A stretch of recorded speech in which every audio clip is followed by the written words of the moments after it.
Bom dia, boa tarde, boa noite. Estamos no Acervo Fantástico. No episódio de hoje vamos conversar sobre um grande sucesso de bilheteria do cinema de terror. Inclusive eu estava vendo que é a franquia mais bem sucedida enquanto a bilheteria da história de terror é Invocação do Mal, do James Wan, filme de 2013, estrelado pela Vera Farmiga e o Patrick Wilson. Além deles, tem também a Lily Taylor, o Ron Livingston. É uma história baseada num caso, entre aspas, real, né, dos Warrens, que era um casal de investigadores paranormais, né, e inclusive aquele filme que o Igor já recomendou, o Terror em Amityville, é um caso deles, né, então eles são bem renomados nesse mundo, né. Então a gente estava falando sobre casas mal assombradas nessa temporada, acho que tem tudo a ver, e então esse é o nosso episódio de hoje. Mas antes disso, deixa eu pedir para meus dois co-hosts se apresentarem, darem a saudação deles. Grande Diego Nunes. Olá pessoal, tudo bom? Super feliz de estar aqui, empolgado para falar sobre esse filme. Eu sei que esse filme é muito popular, todo mundo adora esse filme, muita gente gosta, muita gente não gosta, muita gente tem medo desse filme, né? Então vai ser muito legal falar sobre ele. Muito bom. E o Igor de Campos? Olá a todos e todas que estão nos escutando. Cavalheiros, é sempre um prazer estar com vocês aqui falando sobre esses filmes escalafobéticos e mal ajambrados que nem usar pochete em boate de striptease, né? Discordo do Diego, todo mundo gosta desse filme. Não, esse filme é uma porcaria. Eu tô muito animado hoje pra falar mal de Invocação do Mal, né? Eu invocarei o mal falando sobre esse filme hoje. Eu sei que a conversa vai ser ótima, então tô muito empolgado pro episódio de hoje. É isso aí, eu sou o Felipe Sobreiro.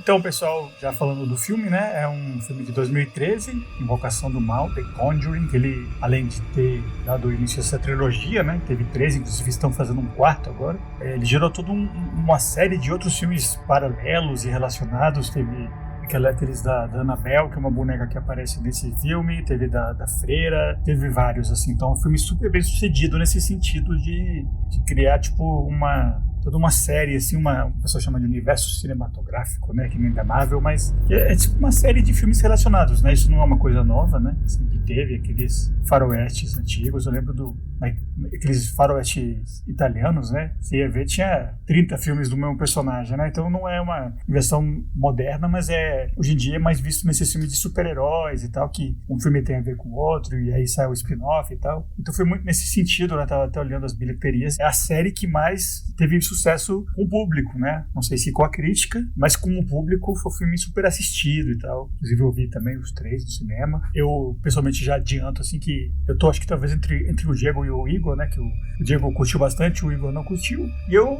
curti muito quando vi no cinema, e dessa vez agora pro episódio eu não achei tão bom assim. Eu prefiro o segundo filme ainda, que se passa na Inglaterra, e também é baseado num outro caso, assim, entre aspas, que aconteceu e tal. Eu acho que aquele filme tem algumas coisas que se perde um pouco, mas eu gosto muito do elenco todo. Eu gosto do diretor, o James Wan, que começou fazendo aqueles filmes do Saw, né, Jogos Mortais, e aí ele começou a fazer vários filmes de terror assim diferentes, né? Ele inclusive fez aqueles Aquaman de ação. É um cara que não é simplesmente terror, mas os filmes dele em geral são muito interessantes, né? Teve aquele Malignant, que eu achei bem legal, bem meio B-movie assim, que passou uns anos atrás, né? Eu achei legal. Ele tem um bom gosto, eu acho, né? Não sei se é o caso desse primeiro Invocação do Mal, mas a gente vai conversar agora ao longo do episódio, né? Só para passar a trama do filme rápida, né? Porque é uma história que nessa temporada agora tá bem familiar, assim, né? Tem uma casa onde chega uma família, e esse esquema bem tipo Amityville, né? Que tem uma família, assim, meio de classe operária e tal. E aí começam a acontecer umas coisas estranhas à noite, aí o pessoal descobre que tem alguma coisa lá dentro, chama um padre, que nesse caso seria esses demonologistas, né, que é um casal real que existia, os Warrens, né, e eles descobrem que realmente tinha alguma coisa lá naquela casa, tinha tipo uma bruxa, né, que estava influenciando negativamente, eventualmente a mãe, né, que é a Lily Taylor.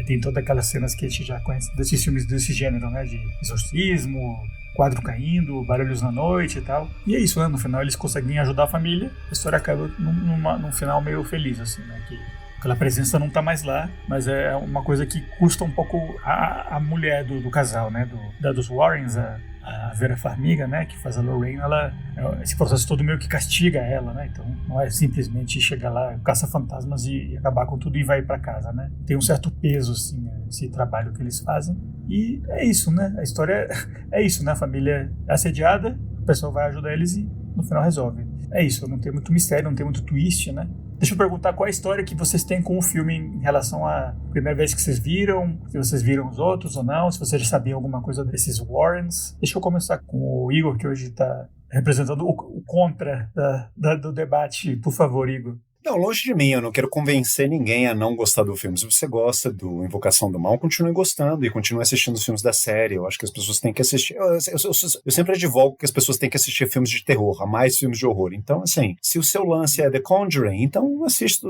The Conjuring. Eu, particularmente, acho que é um filme muito fraco. Eu não gostei. A minha história não é uma história muito longa. Eu não vi esse filme no cinema, sempre tive curiosidade de assistir esse filme.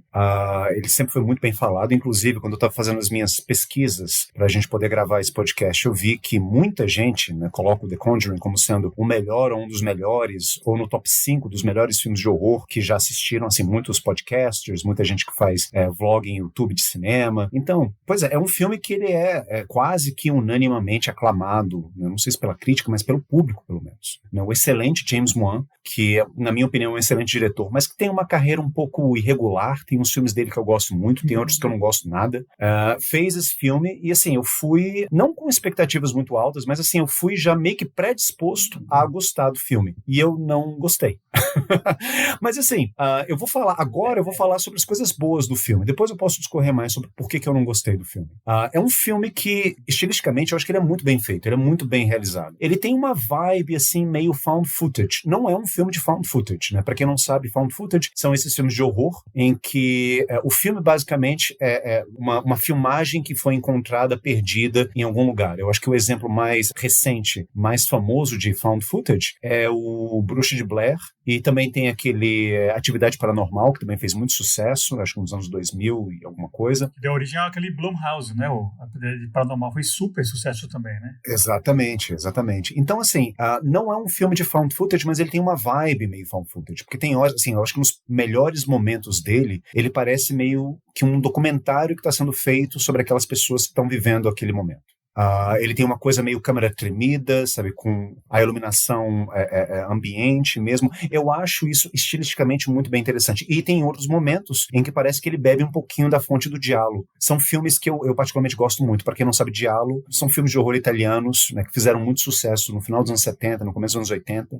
Não só Dario Argento, que eu acho que é o principal nome, né, mas tem vários nomes, o Lucio Fulci, o Sergio Martino. Especificamente, eu acho que o Sergio Martino, né, talvez tenha sido uma influência no James Wan, nesse filme. Só para dizer que no nosso Instagram tem um post lá, perpétuo lá no topo, explicando, né, o que é diálogo que a gente fez. Foi mencionado já antes, a gente criou um postzinho que está no nosso Instagram, lá no Acervo Fantástico. Explica direitinho o que é diálogo, né, para quem estiver ouvindo e tem interesse. No nosso Instagram tem um post explicativo lá. Bem lembrado, de fato, assim, quem se interessar tem no nosso Instagram esse post, né? Então o filme ele tem várias qualidades. Eu não vou dizer que é um filme horrível, é horroroso, olha, não assista. Se você assistiu e gostou do Invocação do Mal, eu vou te julgar. Não, mentira, eu tô te julgando, mas assim, não vou te julgar dessa forma, né?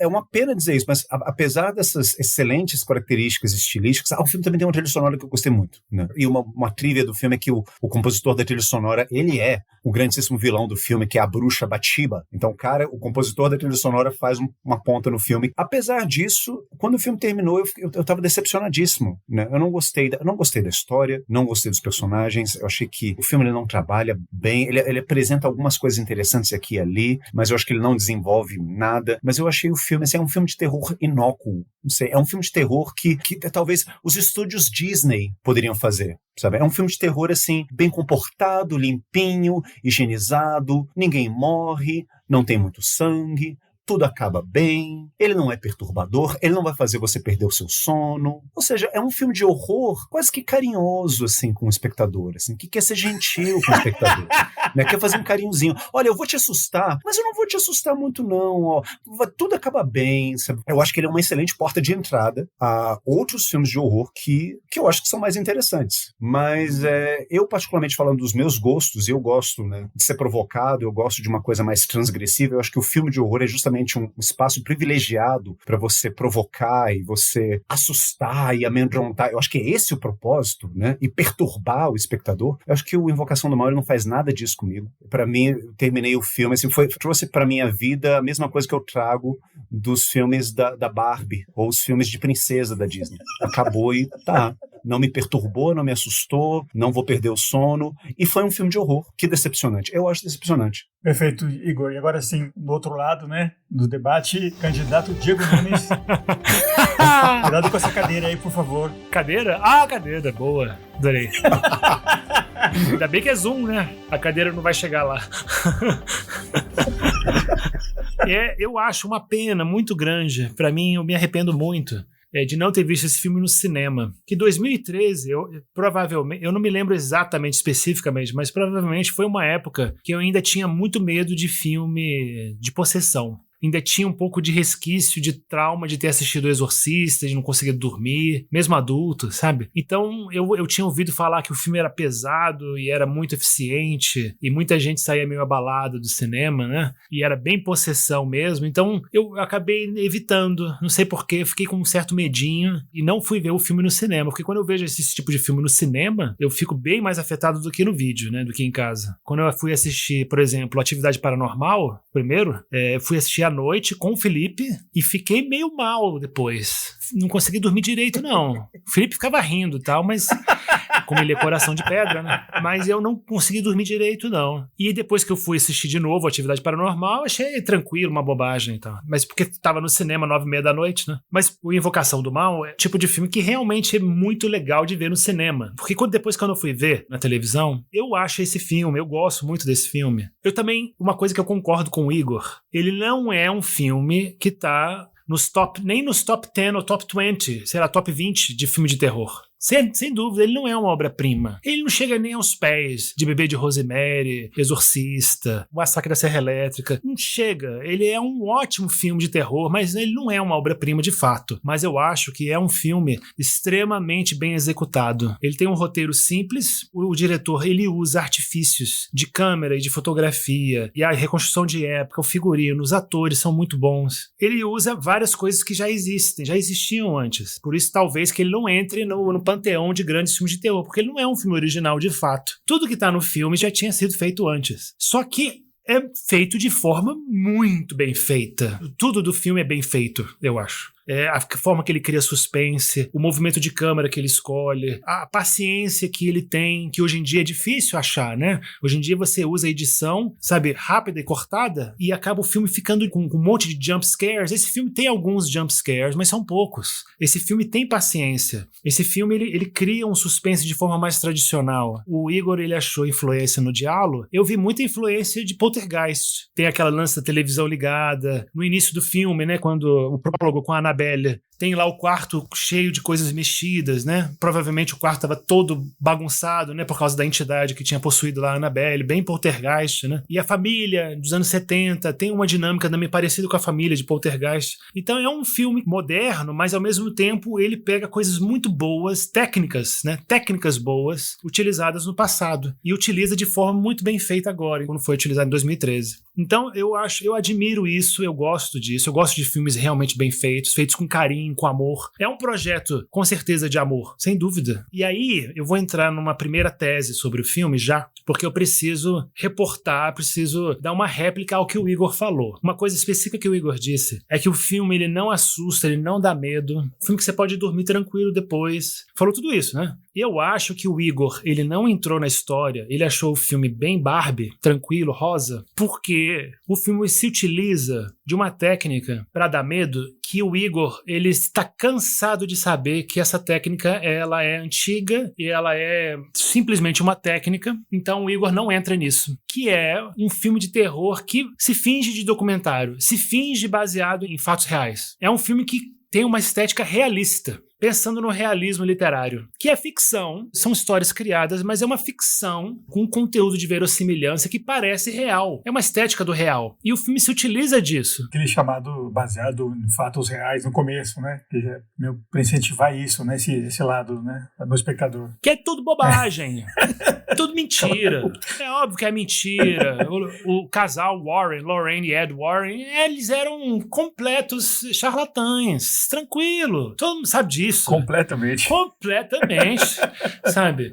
E aí no filme, nossa, e eles usam um negócio assim, o filme todo é construído, eu acho de uma forma muito bem feita, a maneira que os personagens do casal são introduzidos, e devagarinho a gente vai conhecendo eles, a gente conhece a casa deles, a gente vê que eles têm uma filha, e a gente vê que eles têm todo aquele museu, né, de artefatos sobrenaturais, né? E aí tem a palestra. Devagarinho a gente vai conhecendo esse casal, e cada vez mais a gente vai assimilando essa impressão de que aquilo ali aconteceu tudo. A família também é super verossímil, é mostrada de forma verossímil. O casal, eu concordo com o Igor, é um casal meio assexuado, mas ele realmente é um casal que poderia ter existido com 5 filhos, e realmente existiu. Teve essa história desse casal, dessa família Perron, que alugou uma casa e que muitos anos atrás uma bruxa tinha se enforcado, né? Uma mulher que era considerada bruxa tinha se enforcado. É verdade isso, tá? Então o filme tem essa pretensão de ser baseado numa história real e é contado como se fosse real. E aí tem uma cena no final do filme que é uma entrevista real que aconteceu, tem um som, né? Tem um áudio no final do filme. E as fotos, né? As fotos. Então as pessoas ficam apavoradas com isso. As pessoas que meio que acreditam que pode ter acontecido daquele jeito, cagam de medo desse filme. Certeza. Por causa desse artifício. Mas a gente que estuda arte, que já estudou filme de terror, estética gótica, literatura e tal, a gente sabe que isso é só mais um artifício estético pra fazer arte, pra fazer filme. Mas nada. Parece real, mas não é. Sabe? A estética é realista. Não é real. Não é verídico. E a gente não cai mais isso. Igor, sua réplica. Eu concordo com esses pontos positivos do Diego, assim, eu tenho que dizer que o filme ele gerou muita tensão em mim, eu acho que são os melhores momentos do filme, o filme ele gera tensão, e eu concordo com o Diego nesse sentido, é um filme muito bem executado, mas o filme ele me passa essa vibe de documentário, e eu acho que justamente esses são os melhores momentos do filme, assim, essa vibe documental do filme que acontece principalmente nas cenas em que a família tá na casa, antes dos Warren chegar, então assim, quando você vê só a família, né, que é o casal feito pelo Ron Livingston, a Lily Taylor e mais outras 5 meninas. 5 crianças e uma delas é aquela Joey King, né, que é dessas filhas, acho que é a mais destacada, e tem aquela outra filha, Hayley McFarland, que era a filha do Tim Roth naquela série Lie to Me também, reconheci ela, a segunda, terceira lá, mas dessas crianças é só a Joey King que realmente tem uma carreira agora, tem um filme dela na Netflix que estreou esses dias, né, mas assim, o elenco, quando a gente diz que o elenco é muito bom, a gente se refere realmente mais aos adultos, né? Isso. Pois é, essas cenas são excelentes. Essas cenas de realismo documental, elas são realmente assustadoras, e eu acho que o James Wan é um excelente diretor no quesito criar tensão no espectador. E eu fiquei tenso. O filme, de fato, ele tem alguns jump scares, que é uma coisa que me chateia, porque eu acho que é um recurso muito bobo e é super usado, especialmente por filmes de horror contemporâneos. Pra quem não souber, explica rapidão o que é um jump scare, que a gente tá falando esse termo em inglês, né? Só pra alguém que estiver ouvindo, o que é um jump scare num filme de terror? Jump scare é basicamente quando o diretor ele quer dar um susto no espectador. Então, assim, naqueles momentos em que, por exemplo, tem alguém andando numa calçada e tem muito silêncio, não tem nenhuma música, uma música é uma música muito tranquila, e de repente acontece alguma coisa. Alguém chega por trás, né, e pega do ombro do protagonista. Aí o protagonista se assusta e a plateia também se assusta. Esse é um jump scare. Mas, assim, em defesa desse filme, ele tem alguns jump scares, mas ele não faz um super uso disso. Eu acho que ele usa de uma forma correta, digamos assim. Ele usa com parcimônia o jump scare. E em momentos muito bons, né, em que ele cria uma tensão e aí depois tem um jump scare. E às vezes não tem, né? Às vezes ele frustra você. Ou seja, ele até subverte algumas expectativas. Especialmente a palma, né? Especialmente a palma. Essa é uma hora excelente do filme. Então, assim, corroborando com isso que o Diego estava falando, é um filme tecnicamente muito bem realizado, assim. Agora, 2 coisas. Uma delas isso não me incomodou, esse realismo mais tosco do filme. Isso é uma coisa que inclusive me agradou do filme. Eu acho até que os melhores momentos do filme acontecem quando ele consegue atingir e manter esse realismo, né, quase documental. E a outra coisa é nessa questão da originalidade, assim. Recentemente eu estava lendo um livro de um escritor norte-americano chamado Brian Kinney, um escritor de horror, e no prefácio do livro dele ele fala uma coisa que eu achei muito interessante. Ele fala que no gênero de horror, originalidade é uma coisa super valorizada que não serve pra nada, né? Porque você sempre está trabalhando com os mesmos tropos, com, né, os mesmos temas. Então, casa mal assombrada, né, vampiro, lobisomem, todo mundo já viu isso. Então, o bom escritor, ou até estenderia isso, o bom cineasta de horror, né, que trabalha dentro desse gênero, ele não é o cara mais original do mundo. Ele não vai contar uma história que ninguém nunca ouviu, né? Mas vai ser aquele cara, aquela mulher, que vai colocar um toque muito pessoal naquele material que já foi visto milhões de vezes pelos espectadores. E eu acho que o James Wan, em outros filmes dele, ele consegue fazer isso muito bem, né? Especialmente no Jogos Mortais. Mas nesse filme, eu não acho que esse filme ele peca por uma falta de originalidade. Eu acho que a questão não é essa. A questão é, minha implicância com o filme, é mais nesses elementos que eu falei pra você. Eu acho que é um filme que ele não ousa provocar o espectador em nenhum momento. E aí eu tô falando de um gosto muito pessoal meu, assim, eu gosto de ser provocado. Eu gosto quando o filme, especialmente filmes de horror, eu acho que o horror, ele existe pra isso, pra perturbar o espectador. E esse é um filme que realmente nada me perturba. Sabe uma coisa que me incomoda? Aí agora eu vou falar dos meus incômodos, realmente. O Diego, ele falou que esses Warren, e eu queria saber a opinião de vocês também sobre isso. Esses Warren são uns charlatões. Eles são charlatões. E em 2 momentos do filme, eles estão inclusive em faculdades, em colégios, não sei, dando palestras, né? Especialmente o personagem do Patrick Wilson. Ninguém questiona eles. Ninguém chega e diz, vocês, isso aí é charlatanismo, vocês são farsantes. Vocês estão querendo ganhar dinheiro em cima das crendices populares, né? Da imbecilidade de pessoas. Ninguém, eles estão dando uma palestra sobre possessões espirituais para um público universitário e tá todo mundo ok com isso. O repórter que eles chamam para casa dele para fazer uma reportagem sobre aquele quarto especial onde eles guardam todos os artefatos sobrenaturais, também parece que, não é isso, é isso mesmo. Ninguém questiona isso. O próprio personagem do pai da família, Ron Livingston, ele acredita plenamente no Patrick Wilson, ele acredita plenamente no muito obrigado por você estar aqui, muito obrigado por toda a ajuda que vocês estão dando para minha família, sabe? Então, assim, é um filme que não tem absolutamente nenhum tipo de tensão, não tem nenhum problema nessa família, ela é representada no filme quase como sendo a família perfeita, a família ideal, porque as meninas são todas lindas, nenhuma delas está passando por nenhuma crise de adolescência, o máximo que você tem é uma filha mais velha que não gostou muito de ter se mudado para essa casa no meio do campo, ela reclama em umas 2 ocasiões, mas ainda assim, eles meio que, não, isso é bobagem, depois ela se acostuma, isso vai passar com o tempo, não tem nenhuma tensão nessa família, é um casal que já está casado há algum tempo, ele não tem muito dinheiro, inclusive esse é o motivo pelo qual eles se mudaram para essa casa tão velha no meio do mato, né? Mas isso também não é um problema, eles ainda têm uma vida sexual mais ou menos ativa, né? Porque eles batizam, entre aspas, a casa em um determinado momento, ou seja, é uma família perfeita. E uma entrevista que eu estava vendo com o John Carpenter, que ele fala que existem 2 tipos de filmes de horror, ele coloca os filmes de horror num espectro político, ele fala que tem filmes de horror de direita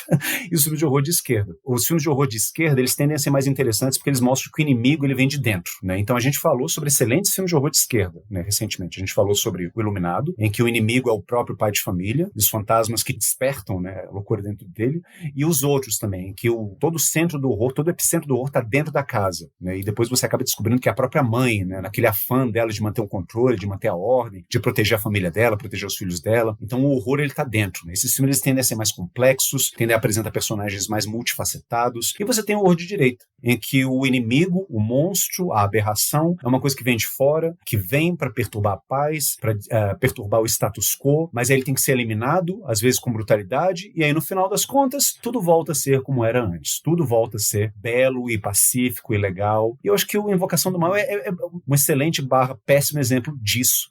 Desse horrorzinho caretinha de direita. Realmente essa imagem que eu usei, que é uma imagem exagerada, mas eu fico nela, assim. É um horror feito pela Disney, não sei, assim, tem uma coisa meio assim, sabe? Tipo, e tudo acaba bem, todos são lindos, todos voltaram a ser bonitos, viva a família, uma coisa muito cristã o tempo todo, não sei se vocês repararam, né, no super uso de cruzes e artefatos religiosos cristãos o tempo todo. Inclusive, tem um pouco a ver, quando eu reassisti esse filme, eu também gostei menos, mas eu identifiquei todos esses elementos que você menciona, né, desse horror careta, eu acho que é meio que impossível de separar desse terror que tem sempre um elemento meio cristão no meio, né? Que é o caso de exorcismos, possessão. Você tá partindo de um esquema que já ideologicamente fala de Deus e do diabo, né? E Satanás, e não sei o quê. Então acho que de cara você tá lidando com um mundo cristão, por mais que, não sei, aqui nenhum de nós 3 seja participador do clube, né? Mas consigo apreciar o filme como um filme sem necessariamente me incomodar tanto com isso, apesar de que eu, por exemplo, você disse que é um filme que não tem muito problema com os personagens e tal, de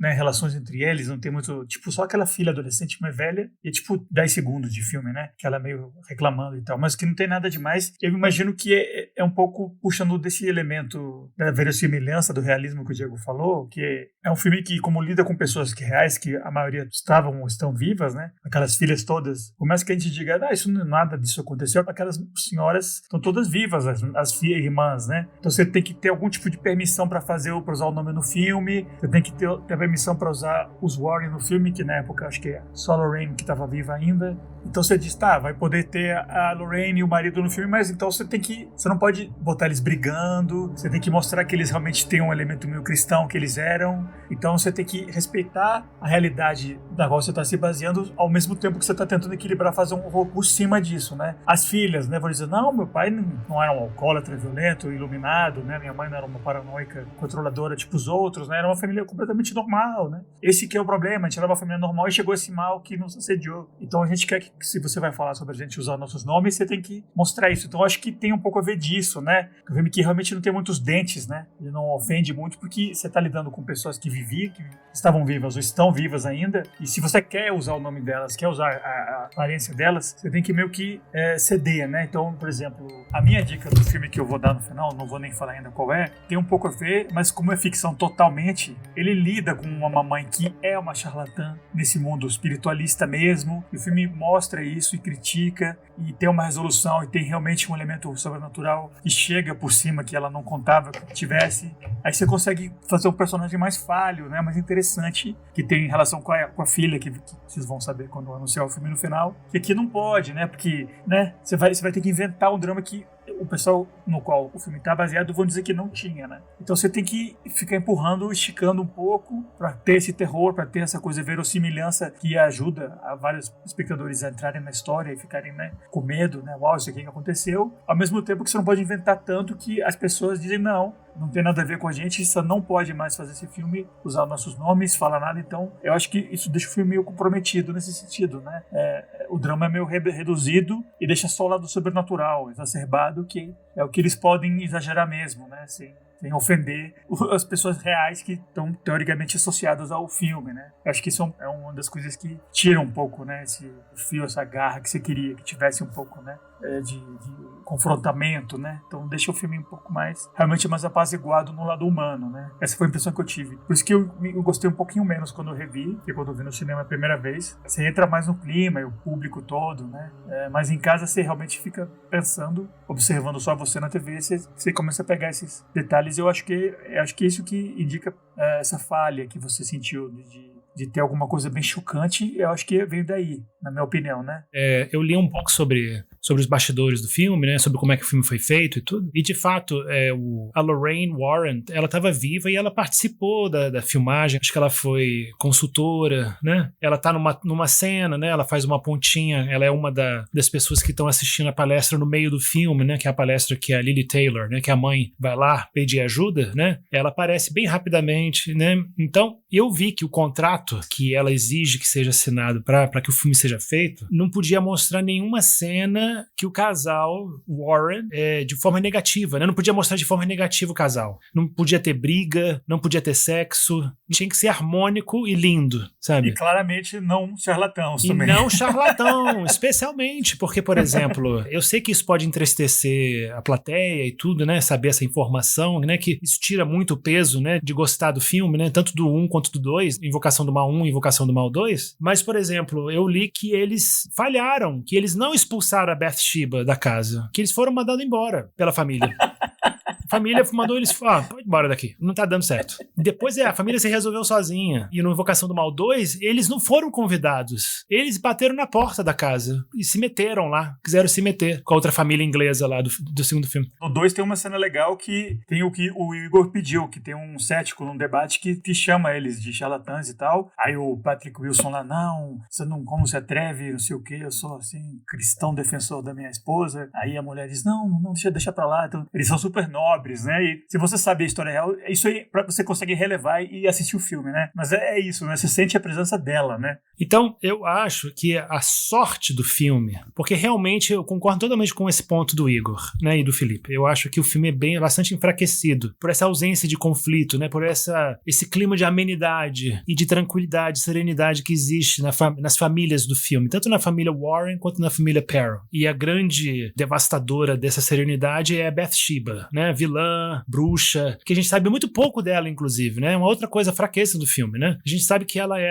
foi considerada bruxa, era ligada, né, à sororidade de bruxaria lá de Salem, e aí ela matou o próprio filho quando ele fez 7 dias, né? Segundo a tradição lá satânica, e ofereceu pro diabo. E é isso que a gente sabe dela, mais nada. E aí ela quer influenciar todas as mães que moram naquela casa a matarem os próprios filhos. E é isso, mais nada. É pouco. Então realmente enfraquece o filme mesmo. E a explicação é essa. Não tem mais como você pensar além disso, porque realmente nada nas famílias te faz pensar alguma coisa, porque tá tudo muito bem resolvido mesmo, muito harmônico. Eu concordo. A sorte do filme, que dá pra ainda apreciar o filme de boa, é que a qualidade dos atores que eles chamaram e como eles atuaram bem, como foram bem dirigidos. Só como curiosidade, especialmente esses 4, né? O Ron Livingston, mas especialmente Lily Taylor, que eu acho ela maravilhosa. Eu vou indicar o filme no final do episódio em homenagem a ela, que ela é uma atriz, anos de carreira, filmes independentes, filmes de arte. Ela é maravilhosa. Vera Farmiga, show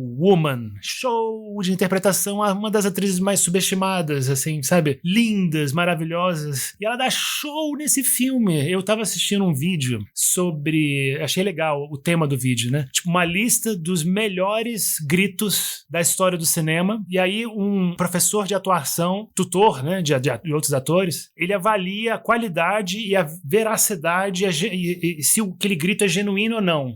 E... olha só, Vera Farmiga, The Conjuring, eu não sei se é o 1 ou o 2, mas Vera Farmiga, número 1, o grito mais genuíno e mais profundo e mais do coração e mais apavorado que ela achou, que ela acha do cinema é Vera Farmiga. Aí ela mostra a cena. Qual é, Felipe? Qual é a cena? Eu acho que do segundo filme ela começa a ver umas visões da morte do marido. O marido sendo assassinado, assim. E tem uma hora que ela dá um gritão mesmo, bem no começo do filme, assim. Que não é o grito de terror, assim, de Scream Queen apenas, né? É algo meio de tristeza, meio bem assustador, assim. Eu tenho a impressão que é do 2, que é um filme que melhora muito desses problemas do 1, inclusive esse elemento da família. Tem um problema entre a mãe e a filha, eles são bem pobres. Eu acho que a família seria uma coisa mais desenvolvida no segundo, que ficou meio genérico no primeiro, né? Eu acho que não vai ser minha recomendação do episódio, mas se você vai ver um Conjuring só, você pode ver o segundo, que eu acho que faz tudo que o primeiro faz melhor um pouquinho, assim. Eu não gostei daquele bonequinho do segundo. O Estranho Mundo de Jack lá, dançando. Aquilo ali... é meio uma Babadook, né? Eu quase que fui embora do cinema. The Crooked Man, inclusive, que é o nome de um outro personagem do Hellboy. Entre esses dois, eu voto no 2. Queria aproveitar esse ensejo aí que o Diego ele falou da grandíssima vilã do filme, né? A Bathsheba, né? Isso é uma coisa que eu também achei muito mal ajambrada no filme. A Bathsheba, a única explicação, é uma explicação rápida que eles dão também, né? Em uma cena só, eles já meio que desvendam o mistério da casa. A casa ela tá sendo mal assombrada por causa disso aqui. É uma bruxa chamada Bathsheba que fez exatamente isso, né? Matou o filho dela, recém-nascido, após 7 dias, como uma forma dela ganhar favores do demônio, né? Se mostrar à altura, né? De ser uma boa servidora do demônio. E aí se sabe que... Eu achei isso muito absurdo.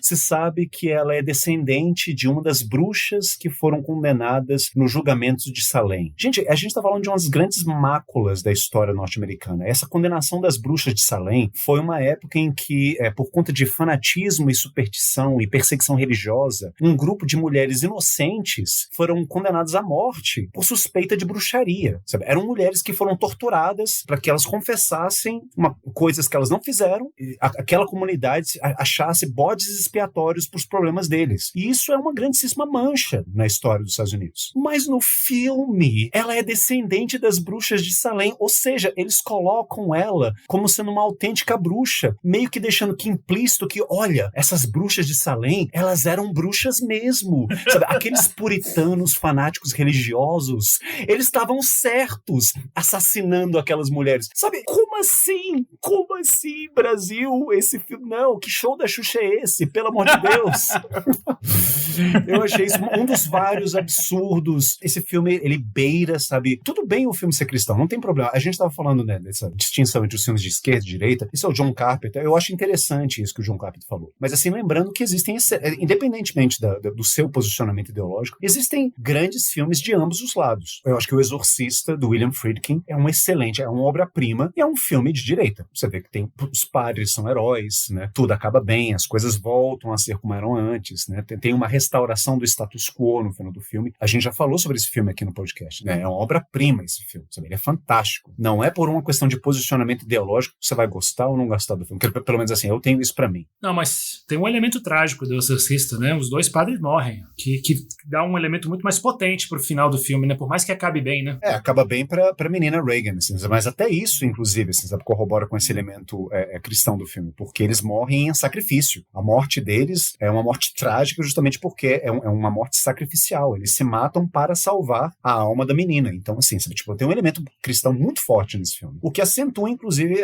o drama do filme. E o Invocação do Mal, ele não tem nada disso. Não tem nada disso. Esse elemento cristão dele, assim, eu acho que ele dá uma aura, assim, sabe, de conservadorismo retrógrado pro filme que me desagrada mesmo, sabe? Certas horas me desagrada. Quando ele é colocado dessa forma no filme, me perturba um pouquinho. Só citando aqui um exemplo disso, o personagem do Patrick Wilson, ele tem um conflito, um mini conflito, que é ele se sente culpado da esposa dele quase ter morrido em uma situação pregressa em que eles estavam fazendo um exorcismo em um homem e parece que o exorcismo não deu muito certo e ela saiu afetadíssima desse exorcismo e ele se sente culpado. Em nenhum momento ela joga essa culpa nele. Em nenhum momento, assim, sabe, tem a sombra dessa culpa, sabe, na relação deles. Parece que ela tá muito bem resolvida. Tanto é que ela fala em mais de uma ocasião pra ele, assim, sabe, olha, tá tudo bem, não foi culpa sua. Então, esse elemento da culpa aparece apenas para ressaltar uma outra característica dele, que é, olha só, ele é um homem bom, né? Ele se preocupa com a esposa, ele é um bom marido, ele é um bom pai, ele é um bom homem. Por isso que ele se sente culpado. Então, de novo, você tá caindo em uma série de... Você tá já dando um julgamento de valor pros personagens que é positivo, independentemente da opinião da plateia. Então, esse tipo de conservadorismo que meio que afronta a minha inteligência, meio que desconsidera a minha interpretação do filme como plateia, eu não gosto, eu acho burro.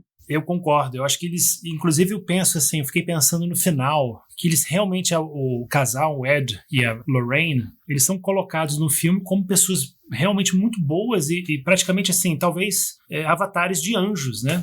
Lutando contra o demônio, né? Então são meio arcanjos, assim, sabe? O Ed é meio o arcanjo Michael, assim, sei lá. Quase faltou uma espada pra ele, assim. Então, de fato, fazia parte da história do filme que mostrá-los, né, numa perspectiva super, hiper positiva, mas eu concordo totalmente. É um negócio, é uma perspectiva e uma postura bem conservadora no filme. Mas o que eu ia perguntar pra vocês, que eu acho que é uma grande qualidade do filme, que acho que a gente não deve deixar de falar, é como o filme usa bem os objetos, né? Os artefatos, né? Especialmente o artefato que toca a musiquinha. Vocês não acham que a caixa de música, né? Com o espelho, vocês não acham que esse artifício, o objeto no cinema, né? Vários filmes que utilizam o objeto com muita carga simbólica, assim, vocês não acham que o objeto é muito bem usado nesse filme? Tanto no início, né? Pra introduzir o filme, né? A boneca no prólogo e essa caixinha de música. Eu acho que também é uma tradição no cinema, né? Utilizar objetos para invocar sensações, mas eu acho que as cenas com a caixinha de música, elas são uma das cenas assim que mais me deixaram tensos, assim, que mais me dão medo. É o que vai aparecer naquele espelho lá.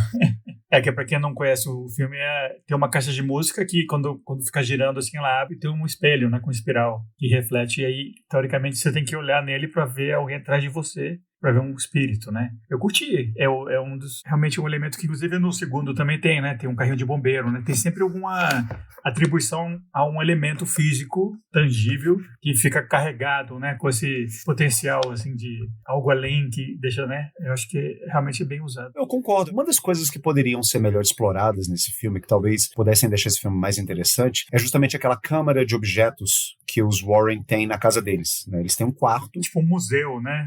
Exatamente. Eles guardam algum tipo de memorabilia, né, dos casos pregressos deles. Então, explorar o que está naquele quarto, eu acho que poderia ter sido mais interessante. Não sei se nos outros filmes eles vão explorar isso, né? Eu acho isso uma pena, né? Porque eu fiquei muito curioso para saber de onde que vem aqueles objetos, especialmente aquela armadura japonesa samurai. Por que ela tá lá? Não sei, aquilo me chamou muita atenção. Né? O filme ele começa, inclusive, né, com a história de um desses objetos, né, com a boneca Annabelle. É interessante, mas assim, é meio caricato quase, assim, porque aquela boneca, do momento que você olha para aquela boneca, você vê que ela tá possuída por algum espírito maligno, assim, sabe? Como que alguém ainda trouxe aquela boneca para casa achando que aquilo poderia ser um brinquedo de alguém? Aquilo desde o primeiro dia, você, não, isso aqui é coisa do capeta, não é possível. A primeira cena do filme, né, é um olho dela, né? É metade do rosto dela, assim, né? Que eu achei legal, que eu achei potente, assim. Exato. Então, esses objetos que têm uma vida própria, né, isso me lembra, claro, assim, já é quase que um clichê falar sobre isso, né, aquele ensaio do Freud, né, sobre o inquietante, né, o desconcertante, né, o desfamiliar, que em alemão agora já vou eu aqui assassinar o alemão, né, unheimlich, que é justamente quando você tem um objeto inanimado que, de uma maneira perturbadora ou mágica, tem vida ou uma quase vida, né? Ele fica numa espécie de limbo entre o objeto inanimado e o objeto animado. E eu acho que essa caixinha, a boneca Annabelle no começo do filme e a caixinha também, elas entram nesse grupo, né, de objetos desconcertantes, né, de unheimlich. E eu acho que poderia ter sido melhor explorado no filme. Eu gostaria de ter visto mais cenas com a caixinha. Não gostaria de ver mais cenas com boneca, porque boneca possuída é uma coisa que me remete muito a Chuck. Eu acho que a franquia Brinquedo Assassino já explorou isso ao máximo. Eu não quero mais ver. Mas a caixinha realmente me chama atenção, né? Poderia ter tido mais cenas com aquilo. Realmente. Mas como alguém que viu os filmes da Annabelle, o solo dela, ela não é Chuck. Ela é realmente isso que você fala, né? É um objeto inquietante. Ela nunca é móvel, né? Ela não se move, ela não fala, ela não pega uma faca, né? Não tem o Brad Dourif fazendo a voz dela lá, né? Não é um boneco assassino nesse sentido. Ela é um objeto inquietante que é movimentado, né? Alguma coisa move ela, carrega ela, mas ela mesma não se move. Eu acho um elemento interessante até desse pouco de se seguraram, né? Eles poderiam ter feito a Annabelle correndo e rindo, né? Eles foram comedidos até, podia ser bem mais ridícula a Annabelle, mas o fato que não é, ou o próprio, aquela caixinha de música fica mais misterioso quanto mais próximo desse limiar entre o objeto normal e um objeto inquietante que você falou, eu achei, né? Porque se ele realmente tem muita vida própria demais, aí começa a ficar meio absurdo, meio Chuck, né? Ou Megan, a boneca robô lá, assassina, né? Que aí é outra vibe, né? O que vocês acharam da maneira que a Lorraine expulsa a Bathsheba da esposa? Ela toca a esposa... Como é que é o nome da personagem? Carolyn. Aí ela põe a mão na Carolyn, na cabeça dela, e meio que coloca uma imagem mental de uma memória positiva que a Carolyn teve com a família na praia. E aí ela ajuda ela a relembrar o amor pelas filhas, né? A família e tudo, né? E isso que expulsa a Bathsheba de uma vez. Vocês choraram nessa hora, emocionados? Certamente o Igor adorou. Você tá maluco? Eu chorei de vergonha alheia nessa hora. Eu achei isso cafona pra caralho. Isso é muito brega. Por exemplo, eu também mencionei esse filme no episódio passado, né? Eu assisti no Netflix esse filme chamado The Deliverance, né? Esqueci em português, né? A Libertação. Isso, A Libertação. Então, o Igor tá criticando muito bem, de forma muito interessante, essa questão que os personagens são mostrados de forma muito positiva, de forma muito rasa, com caráter muito bom, sem conflitos e sem ambiguidades, né? Sem contradições, né? É um filme, realmente muitos personagens sem contradições, né? De fato. É um filme bem maniqueísta nesse ponto. E A Libertação é um filme que mostra exatamente o contrário. A mãe, personagem principal desse filme, é terrível. É uma mãe que super bem construído o personagem dela, super complexa, com vários conflitos, várias contradições, várias características de péssima mãe, várias características de ótima mãe. Essa é a Glenn Close? Não, a Glenn Close é a avó. A mãe é uma atriz que não é muito conhecida, Audra Day, é uma coisa assim. Ótima, tá perfeita no filme, a atuação maravilhosa dela. Mas o filme não é bem executado. O filme não é muito bem feito. E aí não fez nem um 1/8, 1/10 do sucesso da Invocação do Mal. Que é um filme também com a estrutura muito parecida. Casa Mal Assombrada, possessão no final do filme, tem um demônio lá, muito parecido a trama do filme. E o filme que tá passando despercebido, sabe? Ninguém tá falando muito, os fãs de filmes de terror assistiram, como eu e tal, e é isso, porque é um filme que realmente não foi tão bem executado como o Evocação do Mal. Então isso volta ao que a gente falou no início, né? É um filme que eu acho que grande parte do sucesso dele, exatamente por todos os pontos que a gente falou aqui no episódio, grande parte do sucesso dele é realmente a proficiência técnica e artística do filme, né? Que é muito boa, é muito alta mesmo, né? E isso aí às vezes carrega o filme. Por mais que ele tenha fraquezas de roteiro e de originalidade e de profundidade, às vezes um filme bem feito assim se sustenta, né?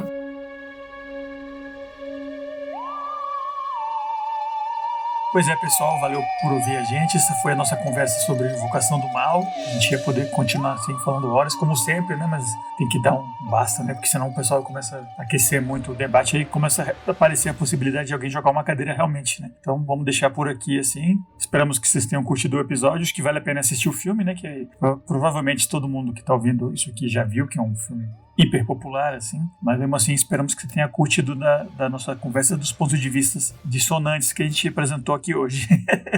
Bora fazer a nossa recomendação da semana, quais são as dicas, né? Igor, qual é a sua recomendação para quem assistiu a Invocação do Mal? Bom, como eu falei para vocês, cavalheiros, eu gostei muito desse aspecto found footage do Invocação do Mal, desse estilo mais documental, e aí pensando também, né, que a gente tá nessa temporada de Casas Mal Assombradas, eu fazendo minhas pesquisas a respeito da Invocação do Mal, eu acabei me deparando com um filme que até então eu não tinha assistido, e eu assisti, e eu gostei muito, eu gostaria de indicar para vocês, né, e pros nossos ouvintes, para os nossos ouvintes, né, quem ainda não assistiu Hell House LLC, o Hell House LLC, é um filme norte-americano de 2015, eu gosto muito desse estilo, né, found footage, né, eu tenho assistido vários filmes dentro desse estilo ultimamente, e me surpreendeu esse filme porque é um filme de baixíssimo orçamento, né, com um elenco praticamente só feito de amadores, é uma produção bem simples mesmo, não tem praticamente nenhum grande efeito especial, quase nenhum efeito especial, mas é um filme que se sustenta apenas pela narrativa dele. É uma narrativa quase... É aquele clichê da casa mal assombrada. É um grupo de jovens empreendedores que descobrem essa casa abandonada, né, que tem um histórico bem nefasto, claro, como toda casa mal assombrada, né, ela tem uma história, e essa história não é uma história bonita, e eles resolvem remodelar essa casa e fazer uma espécie de atração de Halloween. E é claro, assim, sabe, da primeira cena do filme, você já sabe que isso vai dar errado. A primeira cena do filme é justamente um documentário feito para televisão sobre o massacre de Hell House. E é interessante você ver o progresso dos personagens em direção a essa tragédia que vai acontecer e não vai ser muito bem explicado. Uma coisa que eu gostei no filme. Por quê? O que de fato aconteceu dentro da Hell House? Você não sabe, né? Você tem dicas aqui e ali. Como eu falei, não esperem um grande filme, não é um filme assim, sabe, de grandes atuações, né, com uma excelente fotografia, uma grande trilha sonora. Não é um filme de estúdio, é um filme independente, feito com baixíssimo orçamento, mas eu acho que ele é muito bem executado. E ele, além de conseguir manter a tensão e a atenção do espectador praticamente todo o tempo, né, ele não tem esses elementos que eu critico no Invocação do Mal. É um filme que ele realmente te perturba um pouco, né? Você vê, né, os personagens numa espécie de declínio, né, uma downward spiral, né? Em parafuso. Entrar em parafuso, pronto. Eles estão entrando em parafuso. E eles começam a duvidar, né, se aquilo que está acontecendo realmente é realidade, não é realidade. Eles estão sendo realmente assombrados. Eles estão, sabe, tendo um surto de histeria coletiva. O que é isso que está acontecendo? E você vê as relações entre eles começar a degringolar. É um filme interessantíssimo. Eu achei interessante. Bem modesto, novamente. Não espera nenhuma obra-prima do cinema, sabe? Mas eu acho que é um filme que cumpre muito bem a função que ele quer fazer, que é assustar e causar tensão no espectador. E eu achei que ele é muito satisfatório. Ele gerou outros filmes também. Eu não sei do Hell House LLC 2, nem do Hell House LLC 3, e parece que tem uma prequel também. Aí parece que nesses outros filmes eles tentam dar uma explicação, porque norte-americano é isso, é viciado em explicação, né? Eles querem explicar tudo. Eu não sei se essa explicação é boa, é ruim, no final dos contos. Eu não assisti os outros filmes, mas pelo menos o primeiro deles eu recomendo vocês, porque eu acho que é um filme muito interessante e muito bom. E ele tá em plataformas de streaming e aí vocês conseguem acesso fácil aí. Tá bom, valeu. Diego, qual é a sua recomendação? Minha recomendação não é de terror. Hoje eu resolvi ser um pouquinho mais surpreendente. Porque eu gosto muito da Lili Taylor, né? E eu recentemente assisti um filme dela dos anos 90, quando ela era bem mais jovenzinha. E eu fiquei meio apaixonado por esse filme. Eu amei esse filme, adorei. Se chama Dogfight. Em português, é um péssimo nome em português, Apostando no Amor. Porque realmente o filme tem uma aposta, né? O que realmente faz mover o roteiro do filme, né? O grande acontecimento que dá origem a todas as repercussões, né? É uma aposta. Aí chama Apostando no Amor, né? Mas o nome do filme é Dogfight. É Dogfight porque é o seguinte, né? Ela é uma personagem, assim, jovem, pós-adolescente, assim, uns 20 e poucos anos, que mora com a mãe ainda, inclusive. E o filme tá se passando na época da Guerra do Vietnã, 60, eu acho. E aí ela conhece o grande... Aliás, esse filme é uma oportunidade para você conhecer o River Phoenix, né? O trabalho do River Phoenix. Se você nunca viu um filme com River Phoenix, irmão do Joaquin Phoenix, que morreu super cedo, esse filme é um ótimo exemplo, né? Claro que ele fez outros grandes filmes, né? Tipo My Own Private Idaho, né? Que é um grande filme que ele fez com Keanu Reeves, tá? Mas esse filme também ele tá muito bem. E aí parece que o River Phoenix com os amigos dele, eles fazem uma aposta, eles fazem uma brincadeira de mau gosto, bem de mau gosto, assim, que é... cada um leva uma mulher bem feia pro bar, e aí eles parece que competem pra ver qual delas é a mais feia. E aí eles apostam dinheiro, e aí quem levar a mais feia, a mais horrorosa, ganha esse dinheiro. E aí o River Phoenix decide levar a Lily Taylor, mas acaba se envolvendo com ela, acaba conhecendo ela melhor, e aí eles desenvolvem um romance a partir disso. Então eu achei o filme muito bonito, muito lírico, assim, bem anos 90. Gostei muito, recomendo pra caramba. Em homenagem a Lily Taylor, eu recomendo. Não tem nada de terror, é filme romântico. Ah, legal. Coitada, né, pô? Vai fazer um filme que o casting pede uma mulher feia e ela vai e faz um filmão, né? Isso é engraçado. Eu sempre achei a Lily Taylor uma gracinha. Eu achei ela encantadora. Também acho. Excelente. Tá certo.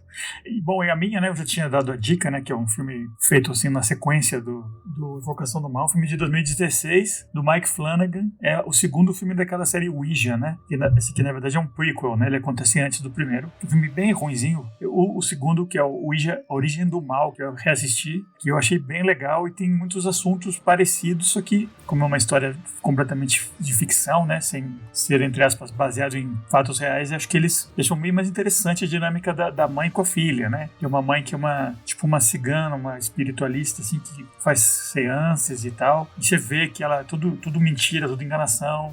As filhas ajudam até. Aí, eventualmente, elas acidentalmente chegam a descobrir uma coisa real, né? Que acontece através de aquela Ouija, aquela Ouija, aquele joguinho de falar com os mortos, né? E é o filme do Mike Flanagan, né? Que eu sou fã dele, né? Achei bem legal, faz de uma maneira bem mais baixo orçamento tudo que esse do Invocação do Mal também faz, só que melhor feito. Então, pra mim, a dica é essa, né? Se você quer ver uma coisa nessa mesma vibe, com esse mesmo espírito, assim, mas que eu acho que é mais bem resolvido e é mais interessante, fica então Ouija, A Origem do Mal, de 2016, que é um filme fácil de achar também, filme recente, do Mike Flanagan, é a minha recomendação. Continuando a nossa temporada de Casas Mal Assombradas, né? A gente tem falado bastante de cinema americano, né? E inclusive o cinema espanhol com os outros. Nosso próximo episódio vai ser um filme japonês de 2002, um dos grandes iniciantes desse gênero J-horror, né? Que foi super popular nos anos 2000, 2010. Ju-On, O Grito, filme de 2002, que foi refeito depois, contemporâneo daquele The Ring também, mas a gente achou que o que tem mais a ver com o assunto é O Grito, de 2002, que eu acho bem interessante, filme também bem baixo orçamento, mas tem uma visão completamente diferente do mundo, do terror, o que é uma assombração. Acho que vai dar um episódio bem interessante pra gente aqui. Então é isso, pessoal. Daqui a 2 semanas, esperamos vocês para falar sobre O Grito. Bora dar tchau pros nossos ouvintes. Igor de Campos. Cavaleiros, é sempre um prazer conversar com vocês, não importa qual filme, esse é um filme que eu particularmente não gostei muito, mas assim, as conversas que eu tenho com vocês são sempre enriquecedoras e engrandecedoras e eu gosto muito de trocar essa ideia com vocês. Eu espero que a nossa audiência, o nosso público tenha gostado desse episódio, né, e assista ou não Invocação do Mal, né, e tô muito ansioso para falar de terror japonês com vocês no próximo episódio. Gente, um grande beijo para vocês e até a próxima. Grande Diego Nunes. Um abraço para todos, amei a nossa conversa também. Adorei debater com o Igor, com o Felipe. Foi ótimo o nosso debate político, quase, né? Sem cadeirada. Curti muito.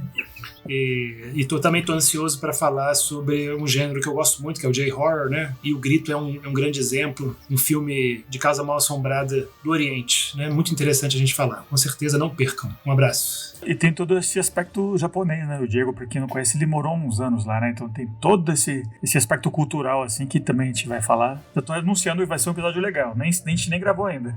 A casa japonesa, ela é uma casa com arquitetura muito diferente da nossa, né? Já é um indício, né? Já é um ponto de partida diferente dos filmes ocidentais de Casa Mal Assombrada. Então tô ansioso para rever o filme e falar sobre ele com vocês. É isso aí, pessoal. Então esperamos você aqui há 2 semanas. Falou!